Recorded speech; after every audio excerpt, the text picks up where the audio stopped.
إن الحمد لله نحمده ونستعينه ونستغفره ونعوذ بالله من شرور أنفسنا وسيئات أعمالنا.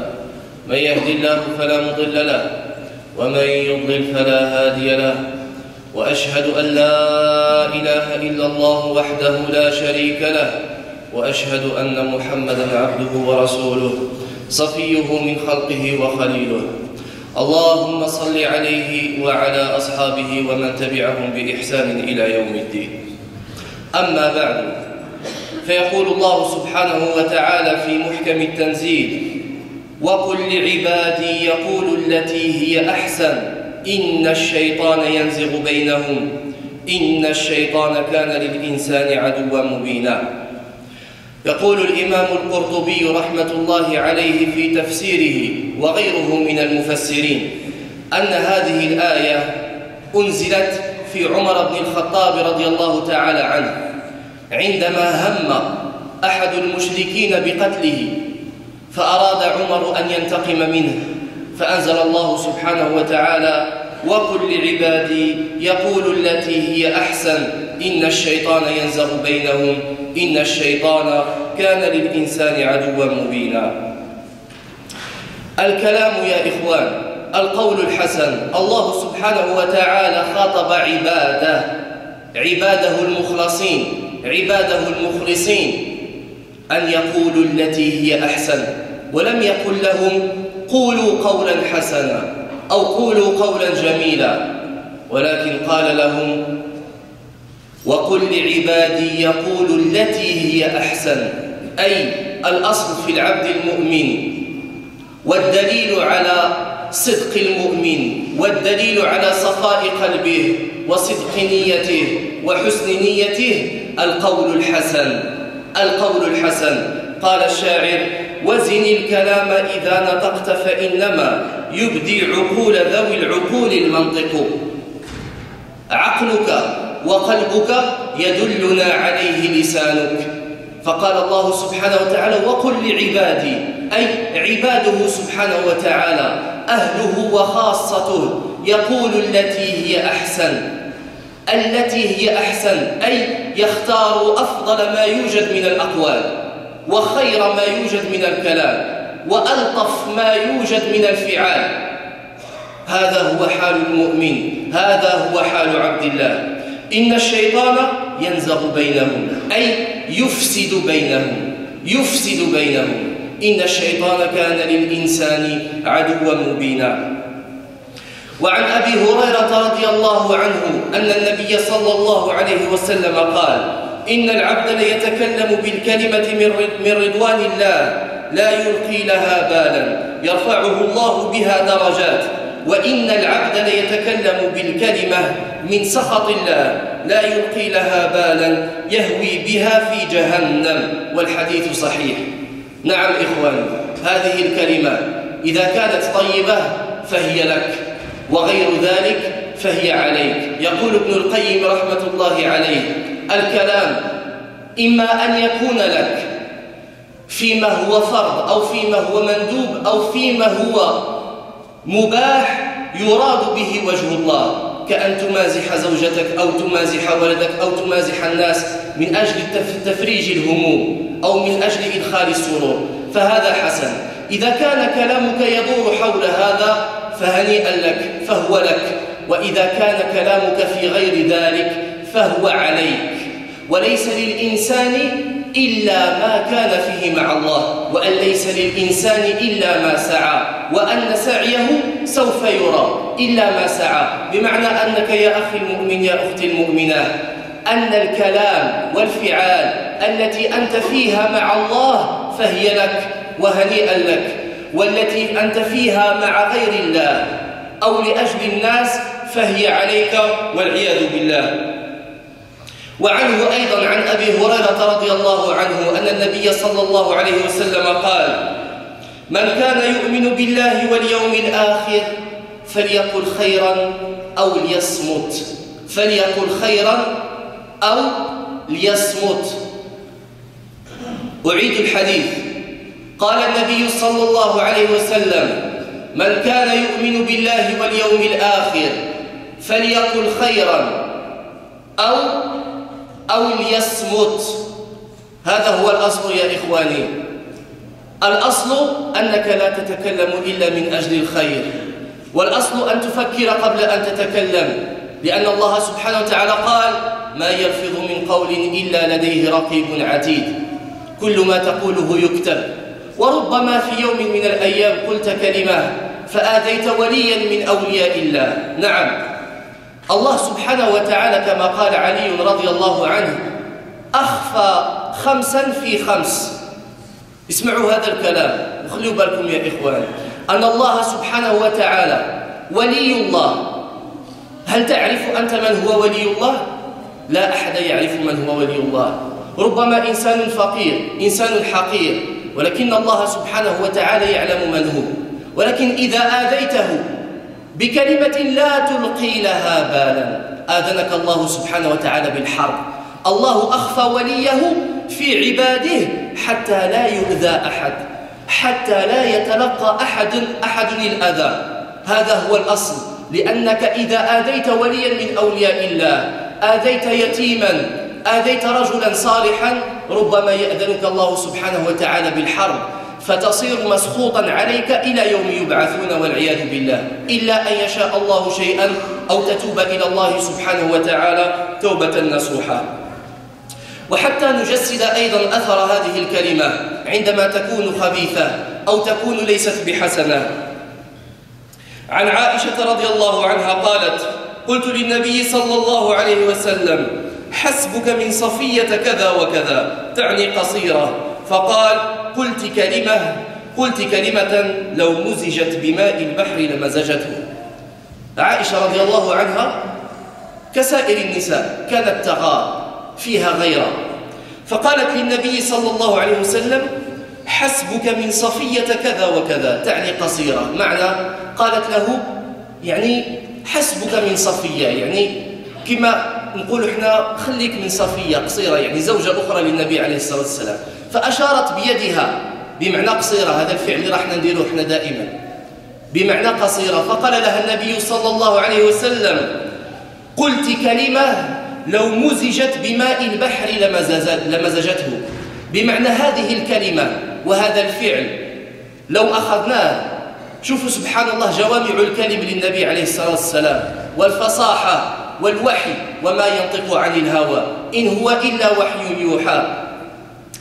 قلت كلمة لو مزجت بماء البحر، أي لو أدخلناها في ماء البحر لمزجته. شفتوا البحر كيف هو؟ لمزجته.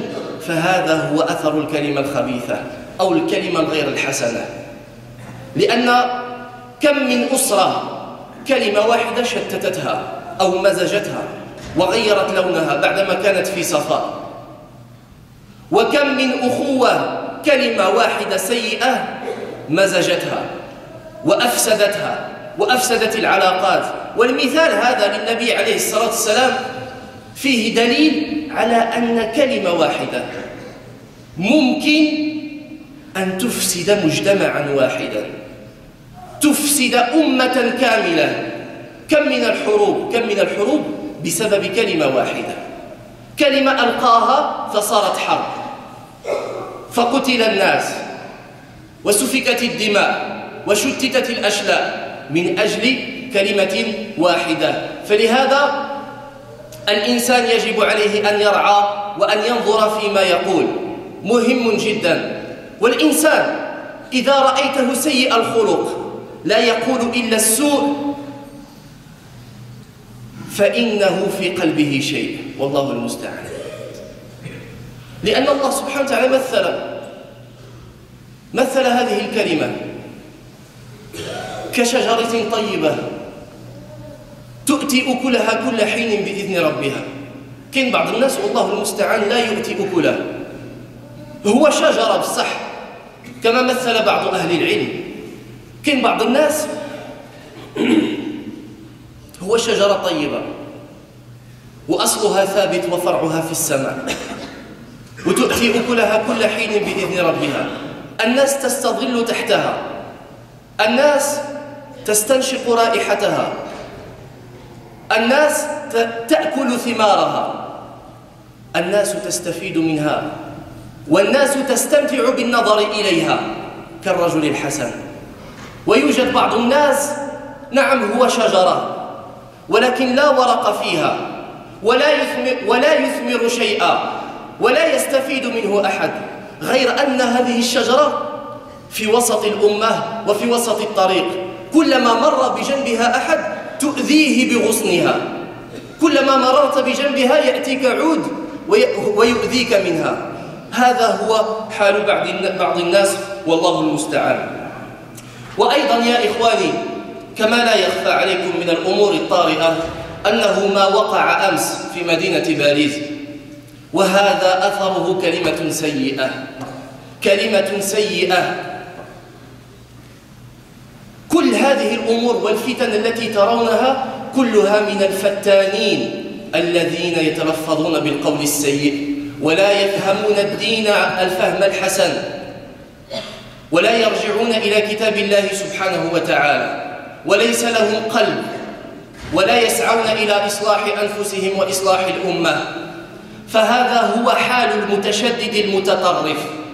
إذا أردت أن تعرف ما هو الفرق بين المتطرف وبين المسلم الحقيقي،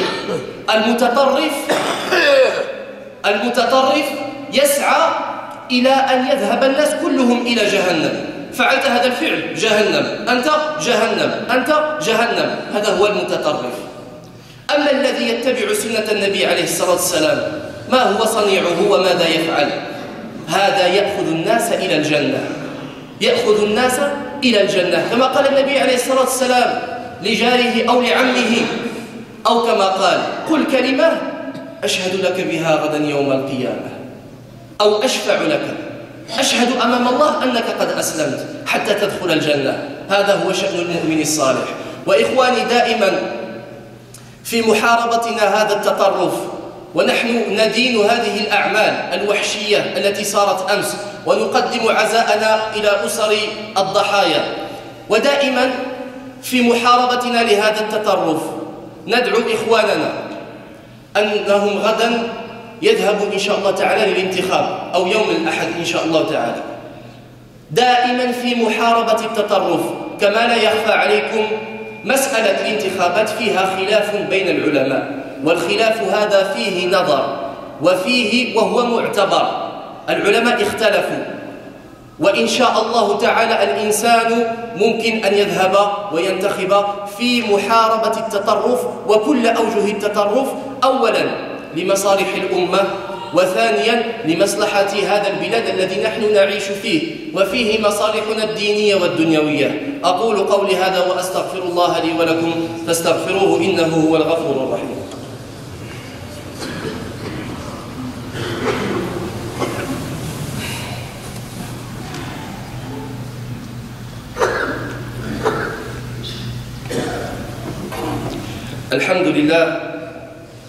الحمد لله رب العالمين، والصلاة والسلام على نبينا محمد وعلى آله وصحبه أجمعين. أما بعد. Mes frères et sœurs, Allah subhanahu wa ta'ala il dit dans le Coran et dit à mes serviteurs d'exprimer les meilleures paroles, car le diable sème la discorde parmi eux. Le diable est certes pour l'homme un ennemi déclaré. Cette ayah, mes frères et sœurs, d'après l'imam al-Qurtubi rahimahullah dans son tafsir et d'autres mufassirs aydan, cette ayah-là a été révélée lorsque Omar ibn al-Khattab radiallahu anhu, un des non-musulmans, a voulu le tuer. Omar radiallahu anhu, il voulait tuer Omar, il voulait lui causer beaucoup de tort et ça allait faire une très grande fitna, un très grand mal. Et Omar radiallahu anhu, c'était un homme impulsif et il voulait se venger de lui. Et là Allah subhanahu wa ta'ala, qu'est-ce qu'il a révélé? Et dit à mes serviteurs d'exprimer les meilleures paroles, car le diable sème la discorde entre eux. Le diable est certes pour l'homme un ennemi déclaré. Allah subhanahu wa ta'ala il s'adresse à ses serviteurs parce que la personne qui exprime les meilleures paroles, dans cette traduction-là des sens, Allah subhanahu wa ta'ala il dit قُلْ لِعِبَادِي يَقُولُ الَّتِي هِيَ أَحْسَنُ, c'est-à-dire dis-leur d'exprimer les meilleures paroles. Il ne leur a pas dit d'exprimer les bonnes paroles ou les paroles douces ou les paroles sages. Là il a dit dis à mes serviteurs, ça veut dire les personnes sincères, les personnes de bonnes intentions, les personnes qui ont un cœur sain, les personnes qui accomplissent leurs prières, les personnes qui sont sincères dans toutes leurs bonnes actions, qui veulent le bien, pour la communauté, pour la société, pour tout le monde. Ces gens-là, Allah subhanahu wa ta'ala, qu'est-ce qu'il a dit? Dis à mes serviteurs d'exprimer les meilleures paroles. Les meilleures paroles, ça veut dire qu'il faut que tu choisisses tes paroles quand tu parles. Ce n'est pas tu t'exprimes comme ça à tort et à travers sans réfléchir. Aujourd'hui, on s'exprime sans réfléchir. Et c'est pour ça que ça fait beaucoup de problèmes. Combien de familles ont été détruites par une seule mauvaise parole? Une seule mauvaise parole, elle a détruit une famille. Il y a des guerres qui ont été déclenchées à cause d'une seule parole. Une seule. Il y a des quartiers dans lesquels il y a une très grande discorde à cause d'une seule mauvaise parole, mal placée. Allah subhanahu wa ta'ala dit à mes serviteurs d'exprimer les meilleures paroles, car le diable sème la discorde parmi eux. Le diable est certes pour l'homme un ennemi déclaré. Et oui mes frères, ça veut dire que quand tu t'exprimes sans réfléchir, et quand tu t'exprimes avec des mauvaises paroles que tu ne sais pas placer, et bien sûr tu peux t'en vouloir qu'à toi-même si tu n'arrives pas à placer ces bonnes paroles, parce que c'est à cause de toi. Revérifie ton intention, revérifie tes actions, ta relation avec tes parents, revérifie ta relation avec le Coran. C'est normal que tu sois éprouvé par ça, par ces mauvaises paroles. Alors, quand tu fais ça, eh bien au contraire, tu ne fais pas du shaitan un ennemi déclaré, mais tu fais de lui ton ami. Ça veut dire que tu te sers de lui pour semer la discorde. Tu te sers de lui pour faire les problèmes. Combien de personnes ont divorcé à cause d'une seule parole? Une parole. Et c'est pour ça que c'est ton comportement qui détermine ton destin. Comme il a dit Ibn al-Qayyim rahimahullah. La manière dont tu te comportes, c'est ce qui va déterminer ton destin. Si tu fais le bien, alhamdulillah, tu auras du bien en retour. Parce que Allah subhanahu wa ta'ala, il rend le bien à la personne qui fait le bien. Mais si tu fais le mal, tu te comportes mal, eh bien ça va déterminer ton destin, qui sera mal aussi. Bien sûr, parce que c'est toi qui œuvres pour cela. Allah subhanahu wa ta'ala, il représente, il illustre cette bonne parole. Dans une ayah, il dit: n'as-tu pas vu comment Allah propose un exemple? Une belle parole semblable à un bel arbre, un bel arbre, dont les racines sont fermes et les branches s'élancent dans le ciel. Il donne à tout instant ses fruits par la grâce de son Seigneur. Allah propose ces exemples aux gens afin qu'ils se souviennent. Et bien c'est ça mes frères, il faut être ce bon arbre. Ce bon arbre, Allah subhanahu wa ta'ala, regardez ce qu'il dit. Il dit à un bel arbre dont les racines sont fermes. Dont les racines sont fermes. Et bien cette racine ferme, c'est le fait que tu sois musulman. Et que tu dises La ilaha illallah Muhammadur Rasulullah. Voilà ta racine. Mais malheureusement, il y en a pour qui elle n'est pas ferme. Alors c'est pour ça que les fruits, ça ne donne pas de fruits.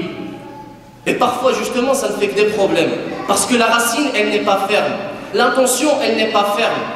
La sincérité, elle n'est pas claire.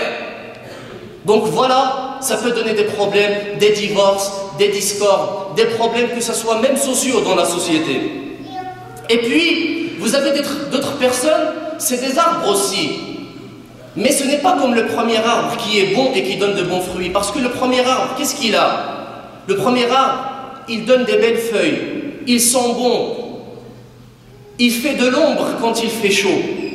N'est-ce pas? On peut l'utiliser. Il est bon, alhamdulillah, il a des bonnes racines. Mais malheureusement, il y a des arbres qui n'ont pas de bonnes racines. Donc quand ils n'ont pas de bonnes racines, eh ben, il n'y a pas de feuilles et il n'y a pas de fruits. Mais malheureusement, il fait que du mal. Ça veut dire que c'est un arbre qui n'a pas de fruits, qui n'a pas de feuilles. Mais il a des branches, comme l'a représenté un certain savant. Il a des branches, et à chaque fois que quelqu'un passe à côté de lui, il se prend une branche dans l'œil. Oui, ça c'est l'arbre qui n'a pas de bonnes racines et qui ne donne pas de fruits. Le Nabi alayhi salam, il a dit dans un hadith, d'après Abu Huraira radiallahu anhu, que celui qui croit en Allah et le jour du jugement dise du bien ou garde le silence. Celui qui croit en Allah et le jour du jugement dise du bien ou garde le silence. C'est soit tu dis bien, soit tu dis du bien, soit tu te tais. Parce que regardez, Allah il dit, celui qui croit en Allah et le jour du jugement. Où c'est qu'on retrouve cette parole de Nabi alayhi salam dans la ayah? C'est dit à mes serviteurs. Parce que les vrais serviteurs qui expriment les meilleures des paroles, c'est ceux qui croient en Allah et en le jour du jugement. Mais qui y croient sincèrement et fermement, et ils ont des vraies racines. Et encore une fois, regardez cette mauvaise parole, ce qu'elle peut faire. Comment elle peut polluer, comment elle peut faire autant de mal. Al-Nabi alayhi salam, dans un hadith, Aïcha radiallahu anhu, qu'est-ce qu'elle lui dit? Elle lui dit, je ne te citerai de Safiya que tel défaut. Aïcha c'était la femme de Nabi alayhi salam, Safiya c'était une autre femme de Nabi alayhi salam. Aïcha elle lui dit, je ne te citerai de Safiya que tel défaut. Et elle fit signe de la main qu'elle était petite. Ça veut dire que Aïcha radiallahu anha, elle dit à Nabi alayhi salam, yani dans l'essence, je ne te citerai pas des défauts de Safiya. Yani elle est petite. Elle a fait juste ce geste-là. Yani elle est petite, elle n'est pas grande en taille. Pour lui montrer son défaut. Nabi alayhi salam, qu'est-ce qu'il lui a dit? Regardez mes frères et sœurs. Regardez comment une parole, elle peut polluer. Toute chose. Il lui dit, le prophète alayhi salam, tu viens de dire une parole que si on l'a mélangée à toute une mer. Je répète, Nabi Hassan lui a dit, après qu'elle ait fait ce geste et qu'elle ait dit cette parole, tu viens de dire une parole que si on l'a mélangée à toute une mer, tout un océan, cette parole-là, vous la prenez, vous la mettez dedans. Elle lui changerait son goût et son odeur. Vous voyez l'impact d'une mauvaise parole? Si vous la prenez, vous la mettez dans un océan, elle va changer la couleur et l'odeur de tout un océan, de toute une mer. C'est pour ça que ça a changé les couleurs de beaucoup de familles, de beaucoup de sociétés, de beaucoup de personnes. Juste une mauvaise parole, l'impact qu'elle peut avoir dans le fait de polluer. Alors, le remède à ça, c'est la lecture du Coran. Il faut lire le Coran, mes frères et sœurs. Il faut le lire pour qu'Allah subhanahu wa ta'ala vous donne une sagesse. Si vous voulez exprimer les meilleures paroles, exprimer les meilleures des paroles, il faut que vous lisiez la meilleure des paroles, qui est le Coran. Et là, vous serez, Inch'Allah ta'ala, assisté pour exprimer les meilleures des paroles.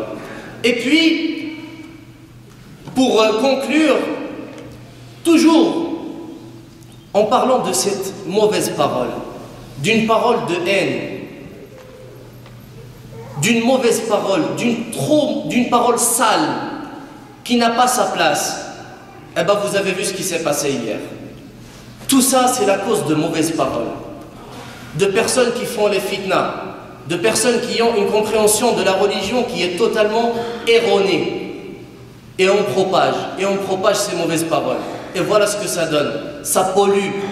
Oui, ça pollue, mes frères et sœurs, ça pollue. Ça pollue tout. L'air, l'atmosphère, la mer, tout. Tout ça, c'est des mauvaises paroles, des messages de haine. Et on se retrouve à ce que vous avez vu hier et ce qu'on a pu voir aussi avant. Et puis, comme vous savez tous, mes frères, la communauté, alhamdulillah, nous condamnons de la manière la plus ferme ces actes. Et on présente nos condoléances aux familles des victimes. Dans la continuité de notre combat contre l'extrême, dans la continuité de notre combat contre toute forme d'extrême, peu importe qu'est-ce qu'elle est, peu importe où est-ce qu'elle est, eh bien, Inch'Allah ta'ala, on invite les frères et sœurs de la communauté demain, dimanche, à se présenter aux urnes bi'idhnillah. Toujours dans ce combat contre toute forme d'extrême. Dans l'intérêt de la communauté, puis dans l'intérêt dans le pays dans lequel nous vivons. Parce qu'on doit être acteur de la sûreté. On doit veiller à la sûreté. On doit tout faire pour vivre en paix. Pour vivre sûrement et doucement, bi'idhnillah. Donc dans cette continuité-là, Inch'Allah ta'ala, on vous invite à vous présenter aux urnes dimanche, Inch'Allah ta'ala. Sachez mes frères et sœurs que la divergence sur ce point-là, elle est considérée. Le point du vote, la divergence, elle est considérée et considérable. Il y a divergence entre les savants sur ce point-là. Et Inch'Allah ta'ala, on penche pour le fait d'aller voter, pour un intérêt générale, Inch'Allah Ta'ala. أقول قولي هذا وأستغفر الله لي ولكم فاستغفروه إنه هو الغفور الرحيم. اللهم صل على محمد وعلى آل محمد كما صليت على إبراهيم وعلى آل إبراهيم، وبارك على محمد وعلى آل محمد كما باركت على إبراهيم وعلى آل إبراهيم في العالمين إنك حميد مجيد. اللهم أصلح ديننا الذي هو عصمة أمرنا. اللهم اهدنا فيمن هديت، وعافنا فيمن عافيت، وتولنا فيمن توليت. اللهم اغفر لنا ذنوبنا، اللهم اغفر لنا ذنوبنا وكفر عنا سيئاتنا واهدنا إليك صراطا مستقيما. اللهم ارحم موتانا وجميع موتى المسلمين. اللهم اهد شبابنا، اللهم اهد شبابنا إليك صراطا مستقيما. اللهم انصر إخواننا المستضعفين في كل مكان. اللهم كن لهم عونا ونصيرا. اللهم يا رب العالمين اغفر ذنبهم وطهر قلبهم وحصن فرجهم. يوجد أخ توفي رحمة الله عليه، أسأل الله سبحانه وتعالى أن يرحمه رحمة واسعة. أسأل الله سبحانه وتعالى أن ينزل عليه من الرحمات ما لا عذاب بعده. سبحان ربك رب العزة عما يصفون، وسلام على المرسلين، والحمد لله رب العالمين.